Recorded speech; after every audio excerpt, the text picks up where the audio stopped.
Bonjour à tout le monde. Alors, on se retrouve pour la leçon numéro 20 déjà.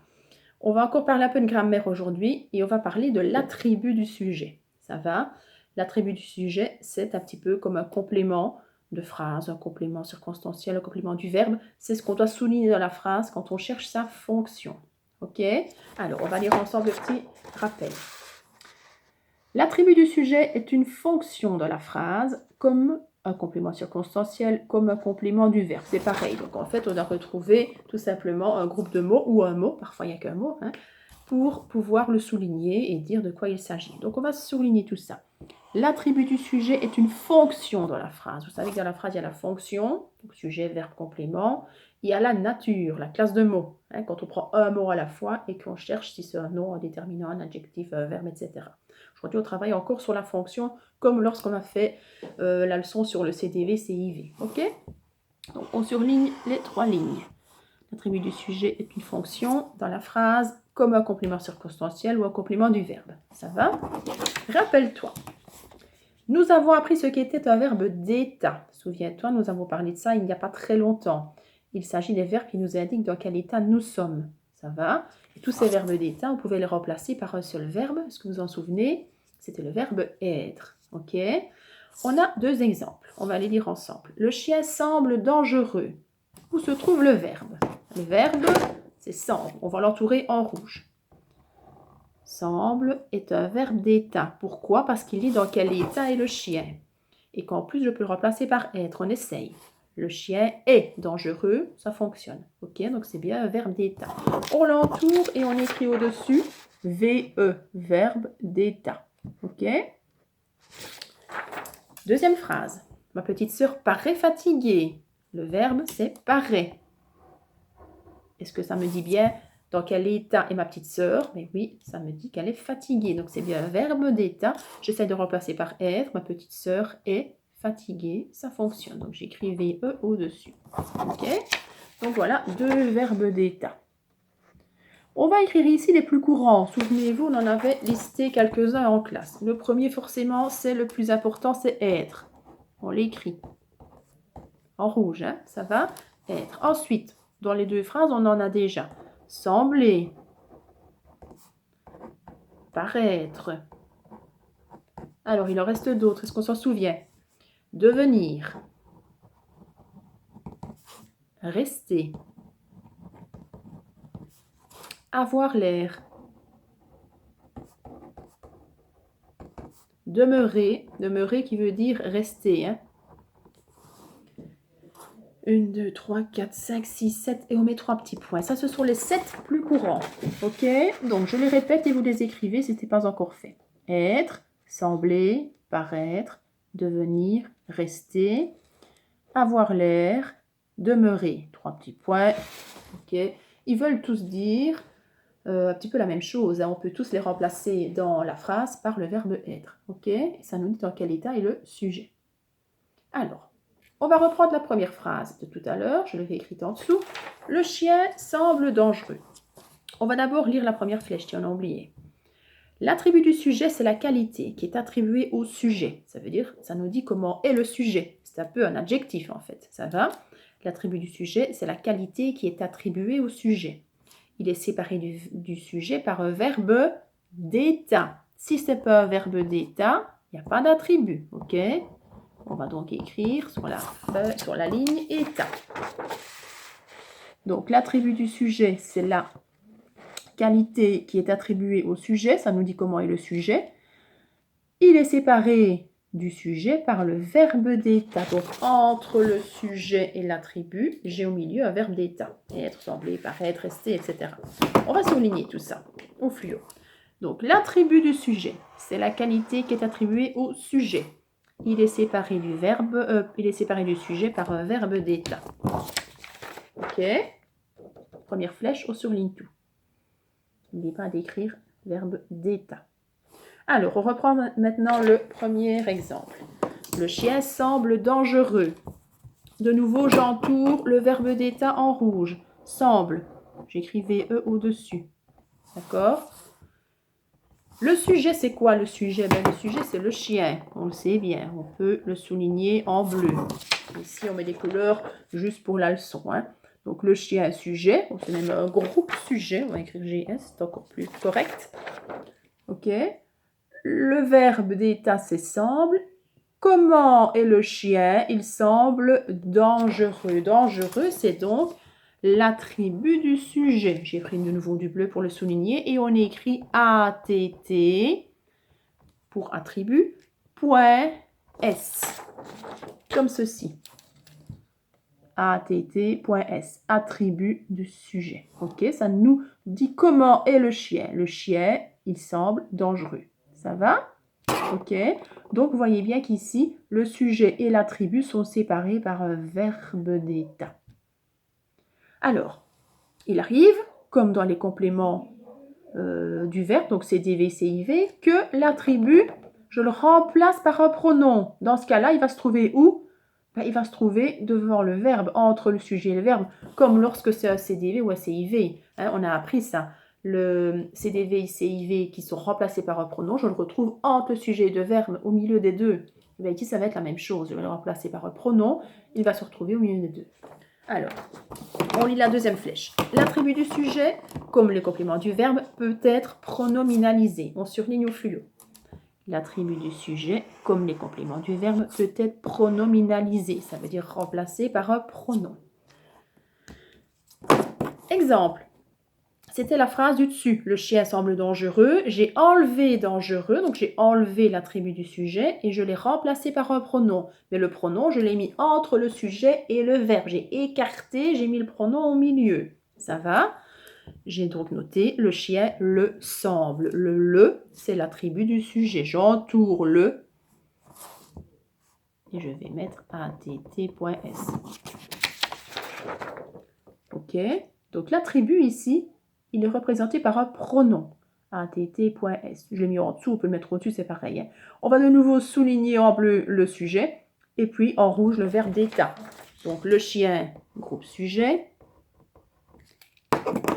Le petit le, on l'a entouré, c'est l'attribut du sujet. Il nous reste le verbe d'état en rouge, VE. Ok? Donc le chien, groupe sujet. Le, c'est l'attribut du sujet qui représente le mot dangereux. Et semble, c'est le verbe d'état.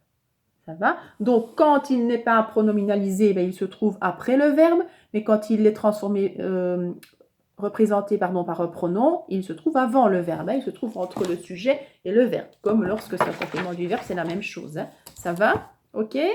Alors, on va essayer les trois phrases qui suivent tous ensemble. Ce dessin paraît bien compliqué. Je vais souligner le sujet. Ce dessin. Groupe sujet. Le verbe, je l'entoure en rouge. Le verbe, c'est paraît. C'est bien un verbe d'état, il fait partie de ma liste. Ça va? Comment paraît mon dessin? Ben, mon dessin, il est bien compliqué. Donc, tout le reste, c'est l'attribut du sujet. Tout simplement. Vous voyez, c'est pas difficile. Ce dessin, groupe sujet, paraît verbe d'état, bien compliqué, attribut du sujet. D'accord? Donc, mon sujet et mon attribut sont bien séparés par un verbe d'état. Ça me dit bien comment est mon dessin. Il est bien compliqué. OK? Phrase B. Ce café me semble très fort. Sujet, mon groupe sujet, ce café. J'ai écrit GS au-dessus. Le verbe semble, ou même me semble. On peut entourer le pronom avec, c'est pas grave. Verbe d'état. Attribut du sujet, très fort. Qui est très fort? C'est bien le café, il se rapporte bien au sujet, c'est pour ça qu'on l'appelle attribut du sujet. Ok, il va avec le sujet. Ce café me semble très fort. Ok, groupe sujet, verbe d'état, attribut du sujet. Phrase C. Ma région a l'air tout à fait inhabitée. Groupe sujet, ma région. GS. Le verbe d'état, a l'air. VE. elle a l'air quoi? Ben, elle a l'air tout à fait inhabitée. Ça, c'est l'attribut du sujet. Donc, vous voyez que l'attribut du sujet, il peut être représenté par un mot ou plusieurs. Ça dépend. Hein. Tout à l'heure, on avait le chien semble dangereux. Ce n'était qu'un mot. On peut aussi avoir plusieurs mots dans l'attribut du sujet. Il n'y a pas toujours qu'un seul mot. Ça n'a pas d'importance. OK?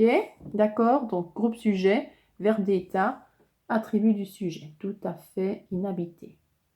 On va reprendre maintenant ces trois phrases-là et on va essayer de les pronominaliser oralement tous ensemble. Ce dessin paraît bien compliqué. Bien compliqué, je l'enlève. Ça va? Je vais l'enlever et le remplacer dans ma tête par un pronom que je vais placer entre le sujet et le verbe. N'oubliez pas, on le met au milieu. Ce dessin paraît bien compliqué. Ce dessin le paraît. Donc, on a remplacé en réalité bien compliqué par le pronom le. OK? Phrase B. Ce café me semble très fort. Ce café me semble très fort. On va donc enlever l'attribut du sujet qui est très fort et on va le remplacer par un pronom. Ce café me le semble. Et ici, on a dû le mettre entre me et semble. On n'a pas le choix, on va pas mettre ce café le me semble. Ça ne veut rien dire. Ce café me le semble. Il me semble très fort. On a de nouveau remplacé par le. Ça va? Le C. Ma région a l'air tout à fait inhabitée.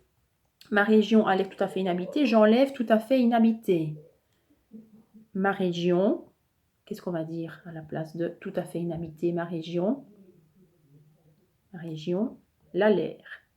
Ça, c'est difficile. C'est difficile parce que c'est un L apostrophe et on n'a pas toujours l'impression de l'entendre quand on le dit. Ça va? Donc, ma région, l'a l'air. L apostrophe avant à l'air. Ça va? Parce que c'est un temps composé. On a à l'air, tout simplement. Voilà. Donc, ici, tout simplement, il faut bien se souvenir que pour avoir un attribut du sujet, il me faut un verbe d'état. Ça va? Les verbes d'état sont des verbes qu'on peut remplacer par le verbe être. On a noté ici la liste de ceux que l'on connaît, les plus courants. Être, sembler, paraître, devenir, rester, avoir l'air, demeurer. 3 petits points parce qu'on pourrait en trouver d'autres dans certaines phrases, selon le sens de la phrase évidemment. OK? Si j'ai un verbe d'état, j'ai un attribut du sujet, enfin la plupart du temps, hein, d'accord?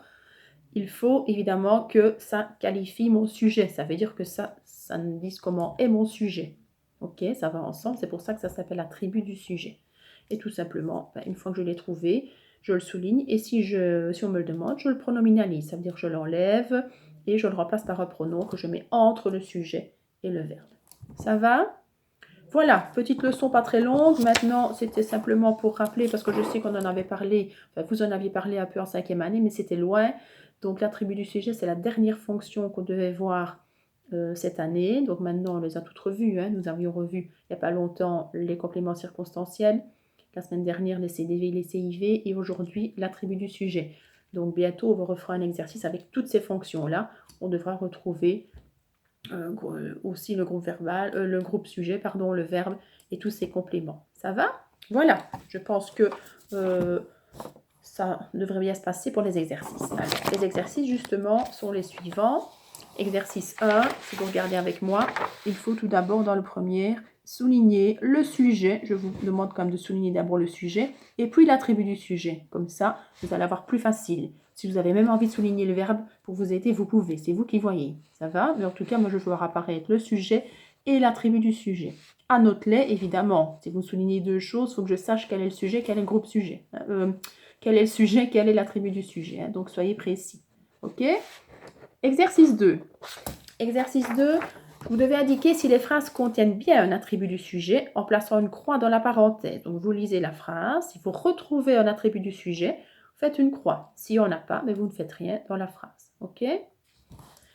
Exercice 3. Un petit texte. Un petit texte dans lequel il manque des attributs du sujet. Vous devez simplement lire les phrases qui se suivent et compléter par un attribut qui a du sens, évidemment. Hein, ça va? C'était la première fois que je montais dans un avion. L'hôtesse était pom pom pom et elle nous pria de nous installer. Ne mettez pas l'hôtesse était belle. Hein. C'est juste, mais ça n'a pas de sens ici. Hein. Elle vous prie de vous installer, donc il faut trouver un adjectif qui fonctionne avec le sens de cette phrase. Hein. Ok. Lorsque le pilote fut pom pom pom, il mit les réacteurs en marche et ainsi de suite. Vous continuez le petit texte en ayant du sens. Ça va? Ok. Exercice suivant sur la deuxième page.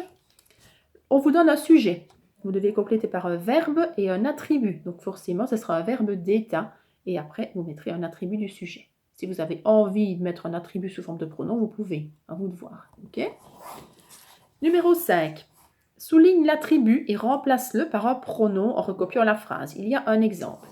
Auparavant, la peste était dangereuse. On a souligné dangereuse, qui était l'attribut du sujet, et on l'a remplacé par un pronom, ce qui devient auparavant, la peste l'était. L'apostrophe était. Ça va? C'est ce que vous devez faire dans les phrases qui suivent. Vous soulignez l'attribut. Quand vous l'avez trouvé, vous le cachez et vous recopiez la phrase en le remplaçant par un pronom. Ok? Et enfin, exercice 6, c'est l'inverse. Il y a déjà un pronom, vous l'enlevez et vous réinventez un attribut du sujet qui fonctionne avec le sens de la phrase. Voilà, c'est tout. Il n'y avait pas beaucoup de choses à dire. Je pense que vous êtes capable de faire le reste tout seul.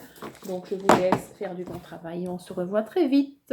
Normalement, nous sommes qu'en mardi aujourd'hui. Vos parents viennent ce soir à la réunion de parents pour un petit peu voir quelles sont les conditions de rentrée. Et peut-être que s'ils acceptent de vous mettre à l'école, on se reverra d'ici quelques jours. Je vous embrasse et prenez soin de vous.